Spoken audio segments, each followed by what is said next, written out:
Okay, so this is like neck central over here. Yeah, right? so whitewood is as I mentioned earlier, it's sort of split into two sides. We got the body line side, we've got the neck side, and we're going to get into neck fit where the body and the neck come together.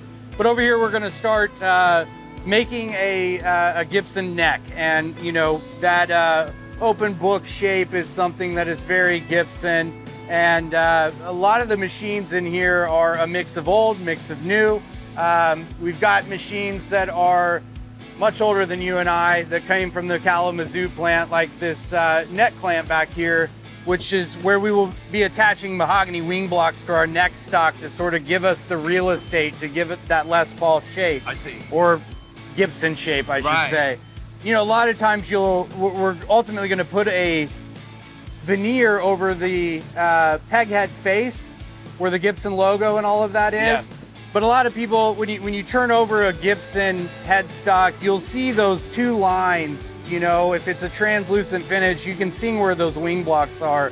And using this machine, or this fixture, I guess I should say, is where we're actually attaching these wing blocks to start the neck process. Got it. So yeah, it's pretty cool to see the That's old awesome, and new man. all come together in one place. Yeah, yeah. Now, can we take a look now? What I know it might not be the exact next step, but maybe like the fretboard and then integration with like the neck being carved out. Yeah, so we've got a lot of work to do on this. This is basically just neck stock at this point. We've got to attach a fingerboard. We've got to put a truss rod in this thing. We've got to get that headstock shape right. We're a long ways from a completed neck, but this is the first step. We're getting the wing blocks on, and we're starting to sort of get that shape that we're looking for. Very cool. Okay, so now I'm starting to see some familiar shapes. Yeah, those trapezoids look familiar, don't they?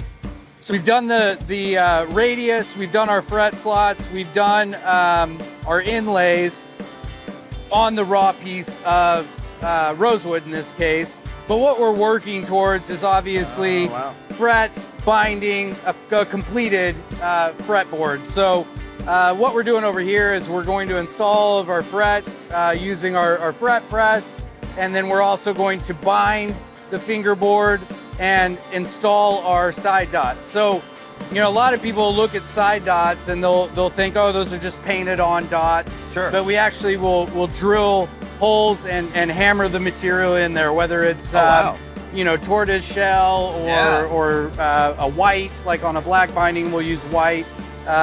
There's a nice piece of rosewood too. I mean, I'm noticing a lot of the stuff too is a little bit darker on the rosewood. Yeah, I mean, this is completely unconditioned raw rosewood, so it's going to darken up a lot as we oil it. But yeah, this goes back to sort of the ingredients and the grading.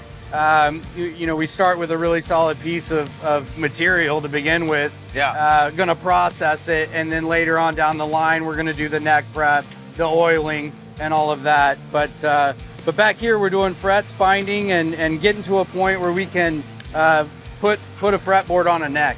One of the people I absolutely adore is Tim back here. As you can see, he's doing some binding work on fingerboards. That looks like it takes a lot of time. I mean, just watching him lay that fingerboard on that piece right there, that piece of binding. Yeah. Yeah, that's there's no machine for that.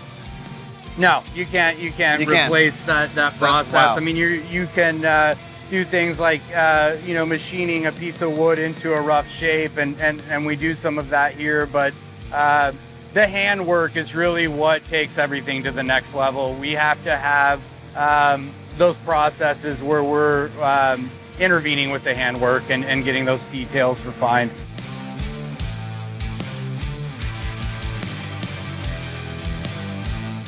Tim, thank you so much for joining us. Can you tell us, Tim, how long have you been here at the custom shop? 43 years. Wow! And you started off here doing this, or you doing something else? No, I started off in buffing. Okay. I was there about 35, 36 years. Yeah. Yeah, then I got to move around to other departments. Yeah. I've been in finishing repair, and about 3 years ago, I got to move over here to the fingerboard line. Wow, that's incredible. You guitar player as well? Yeah. Right on, man. I'm not that good, but... Well, what's your current guitar of choice? Les Paul, of course. Of course, of course. How long did it kind of take for you to get the hang of the whole thing here? It took months. Really? It really did. Oh, yeah. There's so many operations over here where the first thing you got to do is you got to taper the board to a certain rough taper. And after that, Then you put the frets on it. And then after that, you have to press them down. And then you glue them in. Then you have to go over there to the sander and sand the frets back down to the edge of the Oh, the wow. wood. Yeah. And after that, then you do the T-slot, which puts a little groove, which I'll show you here real quick. You can see here on the binding, it's got Here, I a can little hold lip, that for a lip that sticks up. Yeah. So you have to put a groove in the fingerboard for this to go into. I mean, it's kind of impressive to think that, you know, what you're putting together here, there's going to be a lot of things played on this fretboard, huh? That is true. Now, this is where the music is made. There you go. Yeah. That's it. Yeah. Everybody, Tim here. Tim, thank you so much for joining us, man. And Okay, no it's a problem. pleasure to have Nice you to on meet you. board. And thank you for being here for so many years, man. Okay, so now we're starting to see the neck come together a little bit here. Yeah, so you know, obviously we've finished out our fretboard. We've started processing our neck. We faced this thing off. We've installed our truss rod. Got a 10-inch shape, but really what we're going to start doing over here is attaching the fingerboard to the neck and really finishing up that neck. Right on. Okay, now, and then you were saying something really important that caught my attention. These are custom machines. Yeah, so, well, you know, the sort of the irony of this process in building a guitar, half the battle is having the right equipment to build the machines, and we have to build a lot of what we use to build our guitars here in-house. So That's wild. these are all pneumatic. You know, we have a fingerboard in here being glued with hide glue on a Oh, Carina right, okay. V neck. But we had to make all of this in-house. You know, I can't Wow. call up our friends at Stu Mac and say, hey, I need a 24 3/4 scale, you know, fretboard, pneumatic press. So we have a pattern shop here in-house, and we build almost everything besides the obvious things like a CNC, fixturing, tooling, pneumatic presses. All of that is built in our pattern shop in here in-house. So. Wow. People often ask about like a new model. When we introduce a new model, or hey, why aren't you making a particular model? Well, you know, product development comes up with a concept. Maybe it's a reissue of a model we've made in the past. But the first thing we have to do, even in the prototyping phase, is we have to start building all of the fixturing and equipment in-house. We can't just turn that on. But again, over here, we're gonna get that fingerboard on. We're gonna get a head veneer. We're gonna start shaping this a little bit more, and ultimately we're rolling into the neck roll. That's kind of what sets it apart, right? Well, yeah, I mean, it really is a critical process. It's gonna give you the feel, the shape that we're looking for, and that our fans and artists are looking for. Awesome. So. Eric supervises this area back here, neck assembly.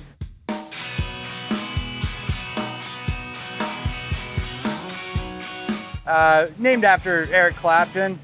Actually, yeah, I was. Yeah, nice. and I got that opportunity to do a hand-carved neck for Eric Clapton. Yeah. That got approved for that custom that we did. Yeah, No I way. remember. Which was very, very cool, yeah. Yeah, we got a request from for a very specific profile, and Eric handmade that neck. Looking very, very, very close to a finished neck, but we are actually quite a ways away from being completed here. So Eric, once you've attached the fingerboard, what's sort of the next steps on attaching the veneers and ultimately handing this off to the neck roll line? Yeah. So, once depending on the model of the neck, whether it's historic or if it's modern, we either use the white glue or we use hide glue to be historically accurate. And once the veneer is placed on, we have these pneumatic presses here. So we have a series of different veneers that will go with various different models. And then we just have our pneumatic press with our different cauls that'll fit the specific holes. So that way we can glue our veneer on. How long does that take, Eric, just to get that thing to sit glue? I see one sitting there right there. Yeah, how long is that sitting there for? That one, we like to let the glue dry for about 45 minutes, but we cannot start machining or doing the roll we like to let them sit for 24 hours. Wow. So we like to let so everything that's processed already so far here in this cabinet here, that's gonna go over to neck roll, that's gonna be for tomorrow. Okay. So we like for the glue to dry and cure for at least 24 hours. But as far as clamping, just a 45-minute clamp Okay. And then after that, we just need to let it cure for the 24 hours. Okay, got it. Now, and hide glue in general, is it a more costly material for us, or I know it's definitely they talk about it being better for transfer of sound, just a little bit more, you know, in the acoustics, from what I heard, you know, it's basically like, there's a plus to that. In all honesty, there's better adhesives that have been developed through all these years, This is right? historically accurate. It's historically accurate. It's not super easy to work with. It smells pretty bad,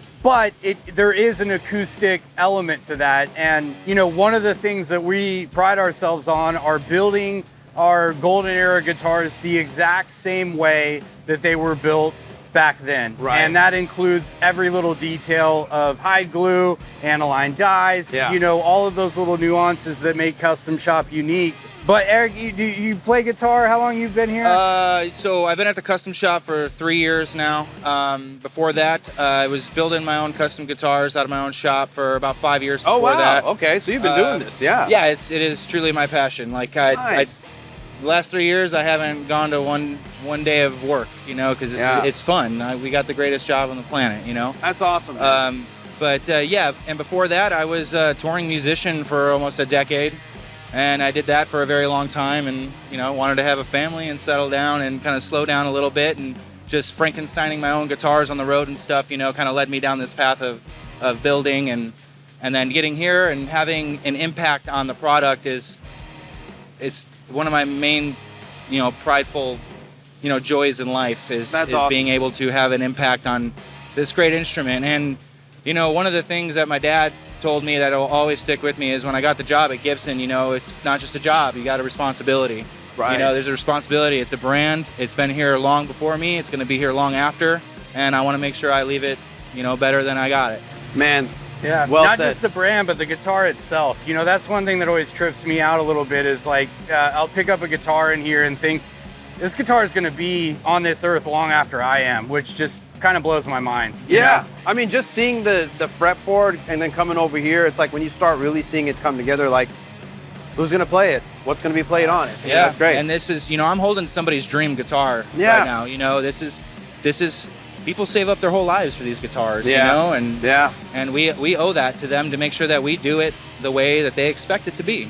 That's incredible, man. Eric, dude, thank you so much for taking the time to join us here and talk a little bit, man. Appreciate you sharing with us, man. Yeah, no problem. Thank you so much. Of course.